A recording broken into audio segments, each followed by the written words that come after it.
Gather round, captains, commanders, and mates, for a tale of true depravity. A tale written in blood. This is the tale of the cruelest buccaneer to ever have sailed from Tortuga, Captain François Olanes.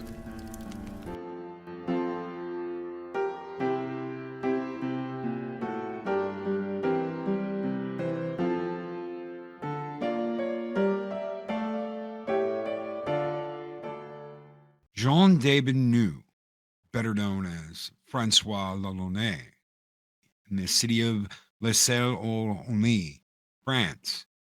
François would travel to the Caribbean in his 20s as an indentured servant.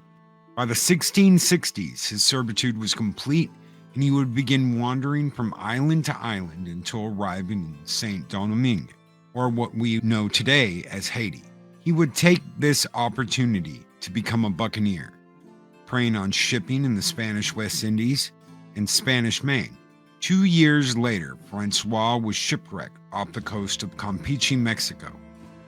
Spanish soldiers killed every one of the crew except François, who only survived by covering himself in blood and bodies of his dead shipmates. On his way back to Tortuga, François would join with a group of escaped slaves and capture a Spanish galleon, only leaving one crew member alive to return and tell the governor of Havana who had taken his ship. After returning to Tortuga, he found a new partner, Miquel de Bosco, raising an army of 8 ships with more than 600 buccaneers. François would set out to earn the title, the Spanish Flail. Their first target would be the fort of the city of Maracaibo, which was defended by 16 cannon emplacements. Instead of attacking the fort by sea, they would attack the fort by dry land, scaling the walls and taking the fort from within. With their fortifications lost, the city of Maracaibo fell with little trouble. The majority of the citizens had left before the city was sacked. This would be the perfect opportunity for L'Olanes to earn his new nickname and his reputation.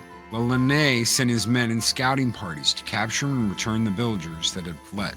Over the course of days, the Spanish Flail tortured or murdered them all to find their friends and hidden treasures. From there, they left for the city of Gibraltar, brutally attacking and slaughtering all of its defenders and citizens, as well as setting the city ablaze.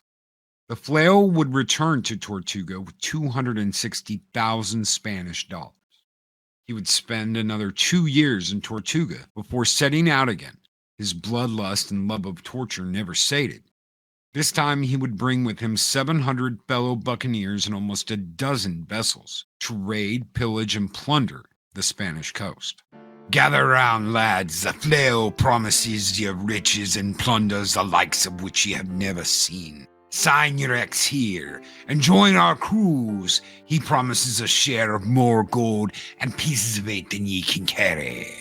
Setting out on 1667, the small fleet headed to the port of Puerto Cabellos. Easily taking everything they could and leaving the town in flames, they set sail for San Pedro. On their way there, the Flail and his fleet was ambushed by Spaniards.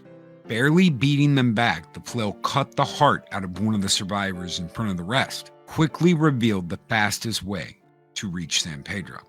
Upon their arrival, however, many of the buccaneers were disappointed in how little gold and treasure they had gained after sacking both towns. Their fellow ships and crew abandoned the Flail, leaving him with one ship and a small crew. The Flail, however, had every bit of faith they could take the islands of Nicaragua. One last adventure for the cruelest buccaneer of the Caribbean. Setting sail for the Gulf of Darien, they ran afoul a fleet of Spaniards. The Flail once again found himself alone, running from Spanish soldiers. During the escape, though, Olanes was captured by Indians working for the Spaniards. The Flail would meet his end in a way he may well have deserved. His heart was removed while he still drew breath. He was forced to watch the Indians eat it raw as his eyes closed one final time. His body was then dismembered and the pieces burned on a pyre in celebration. Lads, if you've learned anything with this final tale, remember this. For all the pillage and plundering ye give out, one day ye may have to pay for it all in return.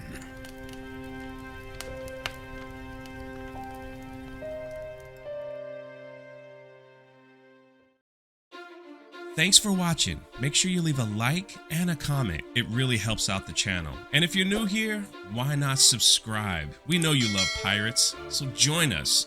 And make sure you check out all the treasure found in the description. I know there's something in there you're gonna love. And would you consider becoming a First Mate member of the channel? We've got an exclusive podcast called Patches and Rum that are just for our members. This has been another episode of the History of Pirates.